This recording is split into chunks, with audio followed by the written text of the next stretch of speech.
नागपूरमध्ये नवीन नागपूर विकसित करण्यासाठी बोलवण्यात आलेल्या एका सभेमध्ये मोठा ड्रामा झालेला बघायला मिळाला। तुमचा 4 पट दर सुद्धा आम्हाला नकोय, 5 पट दरही नकोय।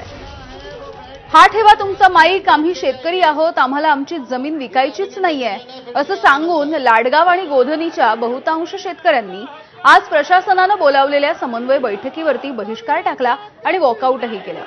नवीन नागपूरसाठी जमीन द्यायला या सगळ्यांनी स्पष्टपणे नकार दिलाय। नागपूर शहराजवळ नवीन नागपूर विकसित करण्याकरिता नागपूर महानगर प्रदेश विकास प्राधिकरण म्हणजेच NMRDA आज भूधारकांची समन्वय सभा बोलावलेली होती।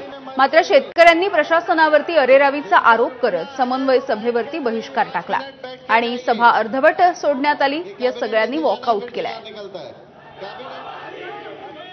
नागपूर शहराजवळ नवीन नागपूर वसवण्याचा सरकारचा नियोजन आहे आणि आज त्या संदर्भात एक महत्त्वाची बैठक जी आहे ती नागपूर हिंगणा रोडवर महाराजा सेलिब्रेशन हॉलमध्ये ठेवण्यात आलेली होती। मात्र ज्या लाडगाव आणि गोधनी गावांची जमीन घेतली जाणार आहे त्या गावातले शेतकरी जे आहेत ते नाराज दिसतात। आम्ही शेती सोडून दुसरं काही करू शकत नाही। त्यांना आम्ही समज दिली अनेक वेळा का तुमच्या महाराष्ट्र शासनाची जी जमीन आहे, तुम्ही तर प्रकल्प इथं फक्त 1800 एकरावर आहे, तिथं 3000 जमीन आहे, 3000 एकर जमीन आहे। त्या जमिनीवर काय राबवत नाही? हेतू पुरस्पर आमच्या शेतकऱ्याची जमीन बळकावण्याचा प्रयत्न करत असन तर आम्ही जाऊ देत नाही, जमीन देणार नाही। हिंगणा तालुक्यात मिहान सारखा मोठा प्रकल्प आल्यानंतर सुद्धा हिंगणा तालुक्याच्या स्थानिक बेरोजगारांना किती रोजगार मिळाला आणि इथे रोजगार दिला बी असेल तर हाऊसकीपिंगच्या व्यतिरिक्त आमच्या इच्छा लेकराला रोजगार दिला नाही आणि चांगले बाहेरचे लोक आहेत त्यानंतर इथल्या स्थानिक लोकांना रोजगार देत नाही। मनशा कशी आहे? शेतकऱ्यांना दाबायची, म्हणजे कमी पैशामध्ये शेतकऱ्याच्या जमिनी घ्यायच्या आणि त्या सगळ्या कॉर्पोरेटला द्यायच्या